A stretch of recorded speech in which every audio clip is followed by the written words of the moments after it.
Hello, sports fans. It is Wednesday, April the 23rd, the year 2014, and as always, a lot to get to in the sports world, so let's get it going right now. Glad to be back with you guys. Hope you guys have been watching the NHL and the NBA playoffs. Let's start in the NHL. I did watch a little NHL last night. Let's start with the Rangers-Philadelphia series, where the New York Rangers beat the Philadelphia Flyers in Philly 4-1 to take a 2-1 lead. I love watching these two teams go at it. Two classic old-time rivals. To me, the difference so far has been Lundqvist.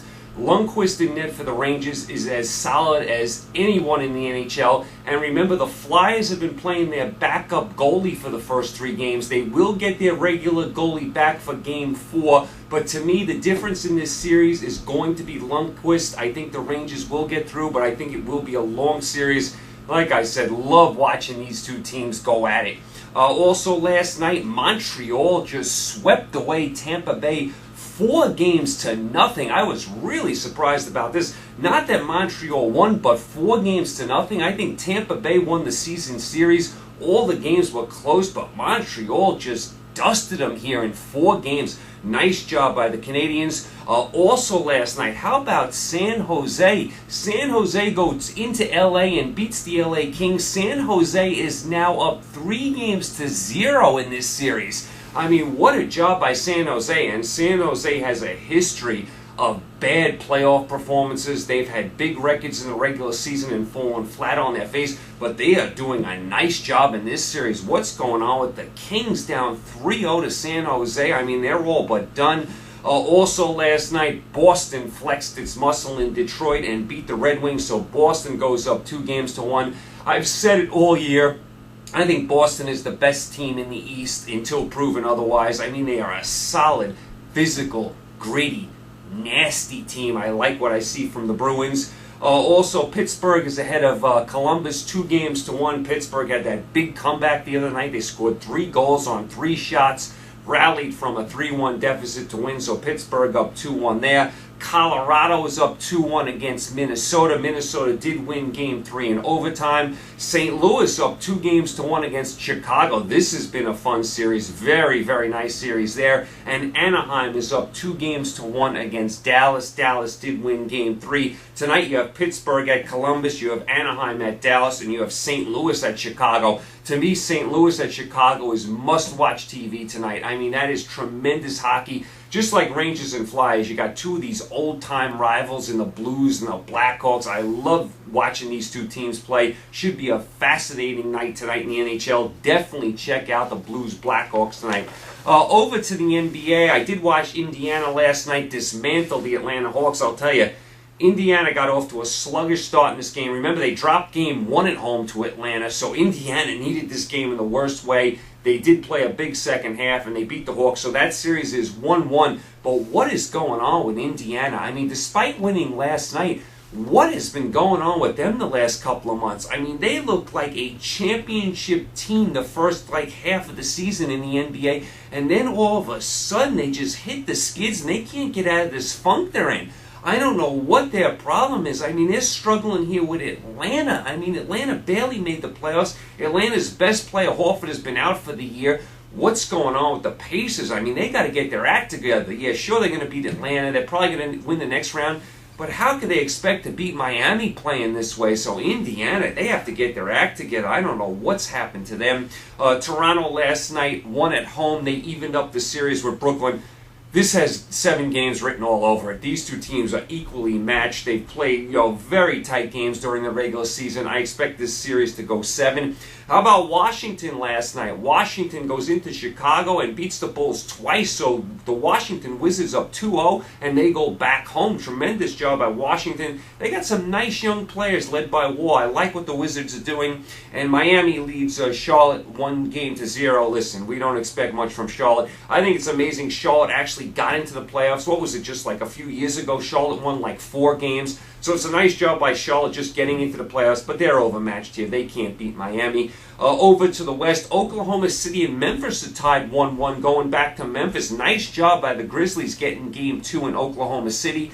The Clippers rebounded after the Game 1 lost to Golden State, and they trounced the Warriors in Game 2. So that series is 1-1. Back to Golden State we go. Remember, Bogut is out for Golden State. Is he ever healthy? I mean, Bogut is always out. And I'll tell you what, the Clippers have to win this series. They had a big regular season. They can't lose in the first round to Golden State. And I know Golden State's got a lot of talent. They're a good team. Clippers have to win this series. San Antonio up 1-0 over Dallas. They've rallied to win Game 1. I expect San Antonio to get through there. And how about Portland? Portland beat Houston in Game 1 to take a 1-0 series lead. Houston had a huge lead in the fourth quarter, couldn't hang on. Portland benefited from a bad call, a call that went their way. Houston got totally robbed in that game at the end of the game. But Portland, nice job by them. And how about Aldridge? He almost had 50 points in that game. So nice job by the Blazers. I believe Game 2 is tonight in Houston. Charlotte at Miami tonight. Dallas at San Antonio. And yes, Portland is at Houston tonight. That's a very interesting game. Want to keep an eye on Houston. Want to see if they respond tonight at home. I think they will. I mean, it's hard to imagine that Houston is going to lose both games at home. But you may want to keep an eye on that. So that's been the NBA playoffs so far. As far as baseball, listen.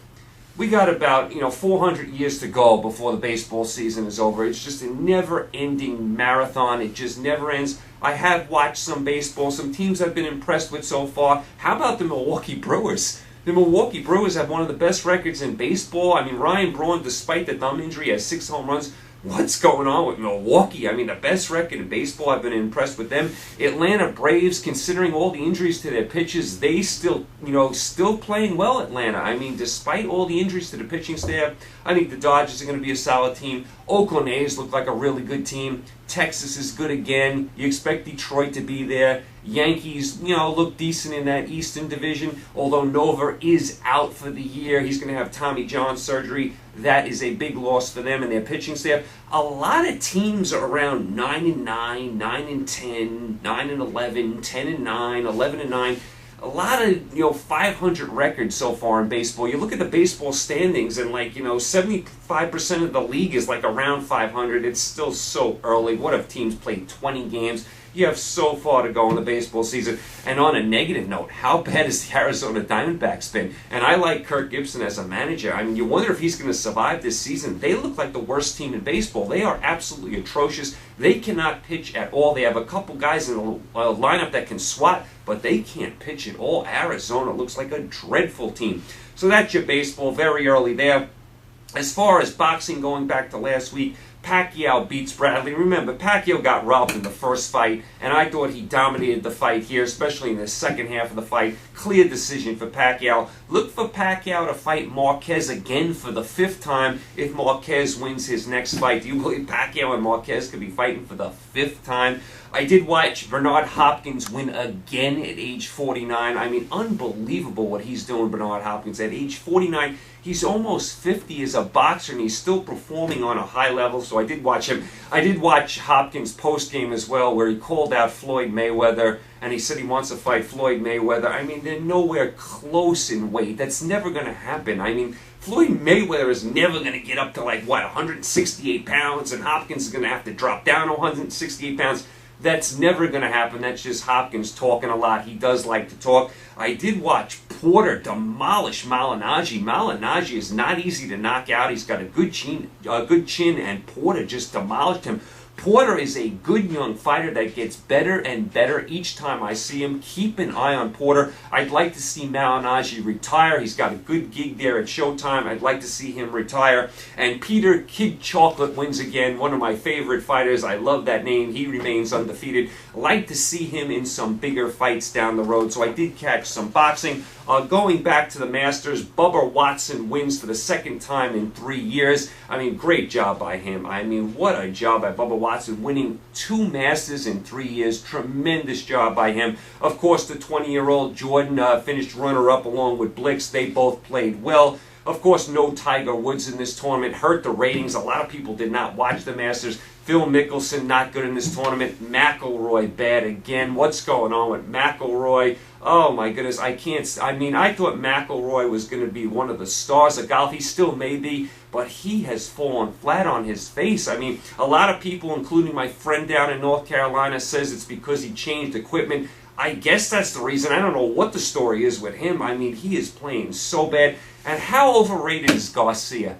How overrated is Sergio Garcia? Does he ever do anything in a big event? I think he is totally overrated. Also, I wanted to get a pop in there for two of the older golfers that I thought played well at the Masters. Couples and Langer both played well. I wanted to get a pop in there for them, so that was the Masters. Do you believe the Kentucky Derby is 10 days away? Does anyone know who's running in this? I mean, usually you know the horses, who's in it, who's a contender. I have not heard a word about any of these horses in the Kentucky Derby. Right now, I am clueless on all of it. Who's in it, who's not in it, who's a favorite, who's not a favorite. I have not heard one word about the Kentucky Derby. So I got to start doing my research on it, because right now I couldn't tell you who's the favorite and who's not. Looks like a wide open field to me. Derby 10 days away. I did catch a few shows on ESPN. I did watch the Bad Boys shows about the Detroit Pistons. Very nice stuff. I liked what I saw in that show. What's lost in the Detroit Pistons Bad Boy teams is this. That team was very, very talented. You always remember them for being, you know, they're always in fights and the physical play, and Rodman with all his nonsense, and Lambier and all that craziness. That team was so talented. Lambier, Rodman, Isaiah, Dumas. I mean, the list went on and on. Mark Aguirre. I mean, Vinny Microwave Johnson. They coached by Chuck Daly. I mean, what a tremendous team. So I did watch the Bad Boys show. You might want to catch that on replay. I did watch all the Boston Marathon stuff. Some heart-wrenching stories about the Boston Marathon. I did watch that. Remember, it's the 1-year anniversary of the Boston Marathon, which just took place a couple days ago. There's some great articles in Sports Illustrated about the Boston Marathon as well, so you might want to check that out. And I did watch a show about an old soccer game between Liverpool and Nottingham Forest in 1989, where almost 100 people were trampled to death, and they were trying to figure out who was to blame, who wasn't to blame, what went wrong, security.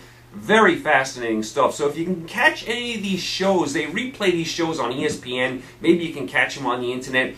Catch the Bad Boys show about the Detroit Pistons. Really good stuff.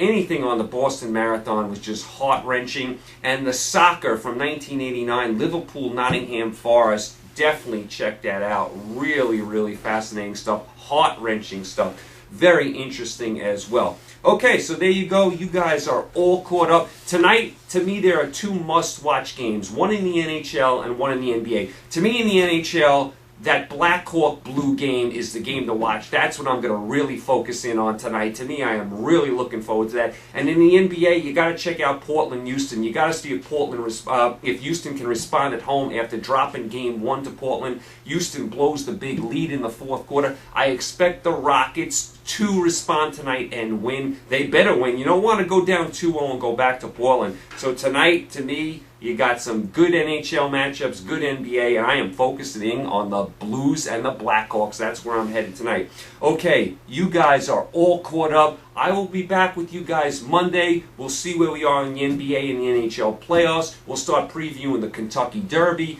We'll touch on a little baseball, anything else that comes up in the sports world. Of course, the NFL draft is coming up. Oh, that's another thing. Can the NFL draft just get here already? I can't take any more NFL draft talk. They don't know who's going to be picked. You watch one show and Manziel's going to be picked 1. You watch another show, he's going to be picked in the 2nd round. They don't know what's going on. That NFL Combine is a complete joke. I don't want to see how many people, can jump, 10 feet high, or, throw the ball up 100 yards in the air or whatever. All those ridiculous drills they do at the NFL Combine, complete waste of time. Most of it has nothing to do with playing quarterback. And to me, the NFL draft needs to get here already. I can't take any more mock drafts or, John Gruden interviewing everybody. Enough already. Get the NFL draft going already. And I think the NFL schedule comes out tonight for next year, believe it or not. You might want to check that out. Okay, you guys are all caught up. I will be back with you guys on Monday. We'll recap it all. Enjoy the NHL, enjoy the NBA, and all the sports.